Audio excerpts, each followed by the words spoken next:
So, today we're going to talk about psychological safety with a finance guy. Sounds weird, but he's had a really interesting journey into HR related fields, and we're going to talk about his insights and what he's learned along the way. That's coming up now. And here we are on the HR Hub podcast with me, Andrea Adams. Keep listening to learn about this and anything related to HR. You can also find me on YouTube. So today my guest is again Israel Peck. Israel is the finance guy I was talking about. He did an undergrad, at least partly about psychology before doing a master's in finance. And maybe it's that psychology bit that got him thinking about some of the real underlying drivers to creating business value. And he's decided that culture is a big piece of it. Through that and through all of his thoughts, he created Craddock AI. And he's going to tell us a bit about Craddock, but also about psychological safety. Hi, Israel. How are you? Hi, Andrea. Thanks for having me. It's such an honor to be here. Oh, man, it's mutual. Uh, so I asked you in the last one, and I don't usually ask the same question twice, but it's so interesting. And actually, maybe it's a bit different. Can you tell me how you got from being in finance with these giant companies to seeing that culture, psychological safety, and HR is a critical business differentiator and a critical element of organizational success? Yeah, well, let me tell you a little bit of my story there. So, when I got into strategy consulting, I started doing something called a PE lens diagnostic. And the PE lens diagnostic was about very pragmatic, rapid cost cutting. That means cutting budgets, cutting headcount, reorging quickly, automating processes. So there's like four big things that we would typically do. And I did this methodology across 26 different business divisions of 23 different companies. And as I was doing this, I was mostly doing what we call diagnostic, which is trying to figure out size of the prize, where are we going to make the changes, who's responsible for making that change. While we were doing all that kind of like upper level thinking, I got really interested in how this actually plays out on the ground, what the implementation stuff is like. And as you mentioned, I do have this background in psychology. So, I mean, I have a very keen interest in how human beings are a part of the business and how their relationship with each other and the business all materializes in the value that we get, in profitability of the business. But I had been approaching it from a very pragmatic standpoint, like, hey, like, what are the metrics? We got to go this, we got to, what metrics are the key drivers of value in the business? Let's focus on those and cut everything else. And so my background was actually, I was a part of a team that we would cut culture teams. We would cut innovation teams. We'd cut anyone who couldn't prove that they were creating economic value for the business. Then I got interested in the implementation side. And I was asked to come in and do a large implementation for about a $500 million cost cutting program. And so, all the guys had already done all the thinking and put all the books together. And it was like, here's the playbook. Here's how we're going to cut $500 million of cost. And what I found was that the way to get that done involved people, lots of people, and getting them on board, getting them to open up, getting them to be kind of more open to the idea of change. And that's where the saying, culture eats strategy for breakfast really came alive to me because I suddenly found myself at a point where we couldn't actually make the strategy work unless people got on board. And in order for people to get on board, they needed to feel safe. In order for people to feel safe, they needed to have conversations. In order for them to have conversations, they needed to feel that they could open up. They needed to feel that they could be a part of the solution, a part of the future. In order for that to happen, they needed to see that their own ideas were being invested in this solution. So they needed to be able to talk and have their ideas incorporated. And so I approached it from this very pragmatic standpoint. And then all of a sudden hit this wall where I was like, we actually need a lot of people to be supportive in order for us to be successful. And so part of what I did was develop a technique that I call drain the swamp, where back then when I was a consultant, I would go to people and I would sit and listen to them for an hour or 2 hours, and I would just try to get them to talk. Tell me what you're thinking about. What's on your mind? What do you care about here? What do you like about this? What do you not like about this? And what I found is that as I would go on these listening campaigns, I call it, where I would just go around and listen and ask people, can I just sit and listen and ask you questions for an hour? We don't need to solve anything. I don't have any problem. I just want to understand how you think. And I would do that over, over, and over. And I found that that was actually shifting my program forward. This change program was happening much faster because I had so much buy-in because I was listening so much. And then it started to occur to me that what I was doing was actually called culture. And at that point, I just believed, well, I don't think anyone's actually figured out a way to systematize this into part of the business. I think this is what different people think it's different people's responsibility, but I don't know how this like kind of uh, how to turn a kind of a organization's lights on. How does that actually happen? Except through conversations, through these personal interactions that happen between members of their teams. And so I guess my whole story is that I started from the very number side of it and ended up realizing that the relationships actually were very valuable. But then I still am bringing this pragmatic approach to that. How do you measure the quality of relationships? How do you measure the quality of the relationships in your organization and the health of your organization from that angle as an indicator of what's happening financially? EMPS, you decided, is how you're going to measure the value of those relationships. Yeah, exactly. So there's different questions people ask. I like ENPS because it's been done so many times. For those who don't know, it's a standard question, on a scale of 1 to 10, how likely are you to recommend your place of work to a friend or colleague? It's that question Yeah. asked in an anonymous way. Yeah, so that question was powerful about it is it's been done so many times by so many businesses that there's a lot of research out there now. It's go to Gallup with Mercer and Gartner. I mean, they'll tell you the impacts of that metric. So if you move that metric, it has enormous value. If you move it by about a quartile, which is 50 points, that has between ten and $25,000 of value per employee. And the difference between the 10 and 25,000 depends on, what the labor cost is of the employee and also what the net margin is of your business. So if we know those values and we know what EMPS score you have, we can already tell what the economic value is in that culture because it's like, well, if you're a negative 25 and you get to positive 25 on the scale, multiply, that value by as many employees as you have. And then that's the value that you can create with your culture. Hey, business owners, executive directors, are people stresses or challenges getting in your way? Imagine managing your people issues smoothly, addressing, better yet, dealing with employee problems before they're ever a big problem, adapting to all the changes in employee rules, and doing all of this easily. I can deal with your HR challenges so they're resolved. With me, you'll get the right things done, build a strong team, and create a workplace where the right people want to be. Your business deserves to thrive without a lot of HR hassle. I'm here to help you make that happen. With my assistance, you can focus on business growth, supported by a strong team. Take a first step towards a better business today. Reach out and let's chat. Visit thehrhub.ca and let's begin transforming your people challenges. You link psychological safety to culture. Can you sort of dig into that connection between psychological safety and culture? Absolutely. So, first of all, one of my big philosophies is that companies have got to figure out how to create psychological safety. Have to figure it out. And it has to be on demand. They need to be able to push a button, boom, create more safety. It has to be that easy. And right now, it's definitely not. Tell me what's the solution. Point me to the solution. Ask. It does not exist. It's not a push button demand. The only way they do it right now is by bringing in outside speakers. Outside speakers can create a little sense of safety, but then my theory is once that speaker leaves or a day or two later when something bad happens at work, all of a sudden that safety disappears. So what companies need to be able to do is they need to figure out how to create safety, and I'm doing it this way because I think of it as an umbrella. You do safety, in my experience, in small groups.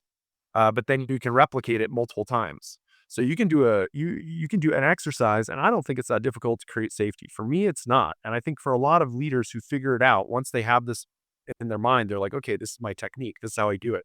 But a lot of leaders don't know how to do it. And a lot of companies don't know how to do it and definitely don't know how to do it on command. But why it's valuable, there's a couple explanations. Psychologically, we know that when the amygdala is attacked and you have amygdala overload, your IQ actually goes down because your body goes into fight or flight mode. The exact opposite happens when you create safety. Your amygdala relaxes. Your decision-making power goes up. Your anxiety goes down. Your ability to think multiple steps through the decisions that you're making goes up. And that's why I tell an executive or CEO, a leader of a company, if culture, the way it makes money for your business is your employees making slightly better decisions all day long. 2 or 3 or 4% better decisions ends up in 2 or 3 or 4% more net margin for your business. It's almost that clear. And so we can ask employees themselves, how good do you think are the decisions we're making as an organization? And if you do that in a small bubble, they'll tell you, we think we make about, 7 out of 10. The perception, I trust the perception of the employees. If they don't think that they're making high quality decisions, then they're probably aware of a lot of the gaps in the leadership's decision model. And so we trust them. So we ask that small group and we use that as a proxy of how safe do they feel, how high quality of the decisions that they're making in that group. And we want that number to go up. We want to feel like, no, we are an awesome group of people making awesome decisions and we are crushing it. And to get to that, I think is kind of the magic of culture. Yeah. When you were talking there, I was just thinking about, as a consultant or as an employee, those situations where you see or hear or experience people being micromanaged and they start second guessing themselves and they start pulling into themselves and they're nervous and they can't do anything without checking in. They can't and you can just see how the quality, speed of their decision making is collapsing in the face of that sometimes micromanagement, maybe it's bullying. Um, so that just makes so much sense to me. So you've found a way to purposely create psychological safety in an organization. That's so exciting by, like, as you say, the push of a button. Can you tell me about that? Yes, so it's complicated. I mean, I'll say there's a lot of science that goes into it. There's a lot of psychology that goes into it. There's an AI component of it. But basically what we're doing is we're kind of trying to simulate a group facilitated conversation. But we're doing it with some really really interesting tweaks. One of them is that we have individuals answering questions on their own privately, um, and then sharing those answers afterwards anonymously with the group. And this is kind of triggering what I call sort of like a vulnerability mechanism for people. So we're trying to trigger this vulnerability mechanism because we want people to feel a sense of vulnerability because we believe vulnerability resolves to trust if it's resolved the right way. So we want to create a little vulnerability and then we want to resolve it into trust. And we just want to repeat that process over and over. So we designed a little technique that allows a team to do that. It's facilitated by a dashboard through a website. The team logs in, registers, and they get asked questions. They answer the questions. As they answer them, the AI analyzes their language, feeds back to them kind of some of their emotions, kind of what it's picking up in their language. Then they see each other's answers once they finish answering their questions. And then they have a little huddle that they facilitate. It's a 30-minute huddle. It's very quick. You're just trying to resolve the vulnerability. That's all you're trying to do is just resolve it. And so we teach them how to do it. We have them facilitate the process themselves. So they are doing this whole thing themselves. We teach the team how to do it. We give it to them. There's no outsiders really involved. We show them how to do it at first, and then they're on their own. And that has this effect of having that group of people actually talk through and work through some really weird topics together. And that seems to be the magic to do it. It brings it back to creating relationships and and just intuitively listening to that, you can see how that would make sense. That's what we're going for. But we go through these other more convoluted ways of building it. So can you talk about some of the impact on organizations you've worked with and applied this methodology? Yeah. So there's a couple things here. First of all, we're an early stage company, so we're a research business. We do a lot of research and development that's experimental, and so most of our funding comes from the government and from other grant bodies. We have paying customers that have been with us for several years now, so we are starting to see the effects of changing culture. The other thing I want to say is that before we started, most experts in this field would say that it takes between 5 and 7 years to transform the culture of a company. What we have seen is many, many, many teams and small companies transform their culture within less than 6 months. Um, in many cases, doing it without any outsiders involved, which is a little bit magical. Like it's very low cost, it's very lightweight, it does not take very much time. But we've seen EMPS scores, like I mentioned before, of 40, 80, even 90-point boosts within the first 3 months using the tool. So if you can imagine a team going on a 90-point ENPS journey over the course of 2 months with nothing else but this software that they're talking to. So that's a huge thing. I tie a lot of our value back to that. In terms of other business value that we've seen, we've had at least one company that used our software and then on several of their teams very strategically downsize those teams. What we think is happening is that they're actually streamlining their conversation. They are talking more efficiently and effectively because we've seen it in the language signals. But all of a sudden, they go from having these like really choppy, like kind of all over the place language signals to having very streamlined, what we call laminarized language signals, where it looks like these people are actually communicating a lot more efficiently, which is what a great culture is like. In a great culture, people are able to share information and people pick it up very quickly. So we've seen teams massively reduce their labor cost while continuing to produce the same amount of output. To me, there's still a lot of different ways that we're going to continue to see value with this technique as we develop it more and more and get more people to test it. The hard part is it does take 3 months, 6 months, or 12 months to really start seeing the economic values of it, to see it show up in the P&L. That takes a little bit longer. That's why we use E&PS as sort of an early indicator of that. And if we're moving that metric, that we're impacting the other metrics, just similar to how, like, if a sales team closes more deals, you don't actually get the revenue in the door from those deals at the date of the close, but you know that because you closed more contracts, you have more revenue coming. We can now do the same thing with culture. You know what? I want to be on that team that has a 90 ENBS. I want to be on that team. Can you imagine how fun it would be to be on that team? That'd be amazing. At some point, you were talking about the questions and that it's scary. Do you have any way of managing the trepidation of people getting involved in this? So, does the AI start out with less scary questions, less that require less vulnerability, and gradually move the team into questions that require more vulnerability? Like, does it stage up? So yes, first of all, there's two parts of that I want to answer. First of all, yes. So we've already done that. So we've organized it so that it's asking kind of more accessible questions earlier and then Yeah. getting into complex questions later. But more specifically to helping people feel more comfortable, a lot of that we found is based on our relationships and conversations with the leaders of the teams before they start on a journey like this. So it takes time to get to know this like what I've just described to you is complicated. All right. Like most people will hear this and they're not like, let's do this today. Some people are, but there are other people who just want to learn a lot more about it. And so we did one study with a large consulting company where we actually did an A/B test, where we did a long introduction with several of the leaders of the teams, and then we did another one with a very short introduction where we just basically got them started, kicked them off, and said, "Here's the program, go for it." The others, we spent more than 2 hours doing training with the leaders on what our goals were, what we were trying to accomplish, everything else. And so we went into way more detail in that one. And that to us, I think, was about us building trust, using our own technique basically to build trust with these leaders before they took it on and did it with their teams. The system is set up so that it really is not threatening to leaders. When we kick it off with their team, they'll help facilitate one huddle and then they pass it off to their team and their team does most of the work. But that still doesn't mean that they are ready to make that leap. And so we found that for a lot of companies, it just takes time.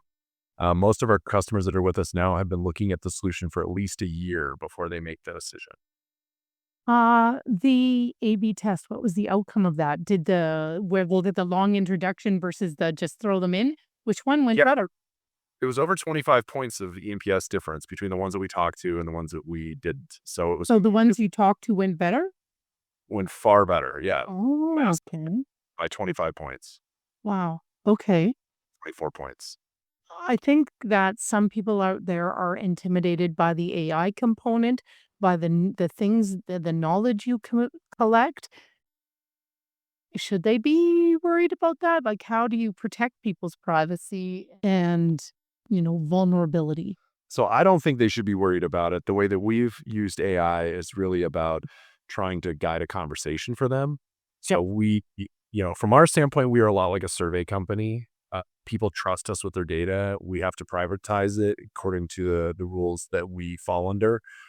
So we are have to be careful from that standpoint. But even from the AI side, I mean, we're basically driving a conversation in their group. And what our AI is doing is predicting the next topics that it thinks that they need to talk about. So Okay. it's basically trying to pick up on, it analyzes personality types and emotions relative to topics. And so it picks up on like this person's personality, and then how they emotionally responded to different topics between them.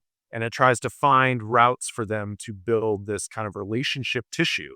It's saying, I think there's an idea right here between you two that if you both talked about it, it would cause you guys to sort of bond.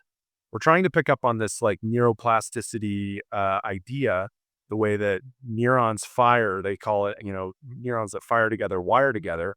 So you're trying to get people to have these sort of like aha moments. It's actually an idea that Tobias Lutke, the founder of Shopify, talks about, which is that he says the way that you create culture is you have employees have a personal emotional experience in the presence of another employee.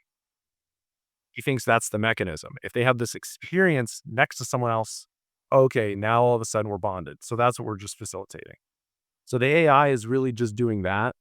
We don't do anything else with it. I don't know what other value we could do with it. I'm still, I guess, interested in that.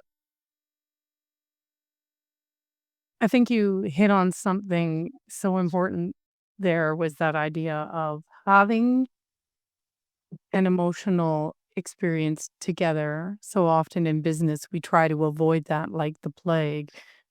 Huh, my husband's hilarious, or at least he used to be, is talking about, oh my God, are we going to talk about feelings now?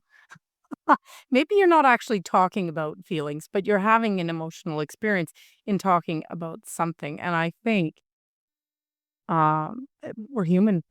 Emotions just, emotions are part of being human. I think in the business world right now, that's exciting. This is a frontier of the way that the global business community is working. This is a frontier. We have to figure it out. I think culture is going to become a major formal function of the business.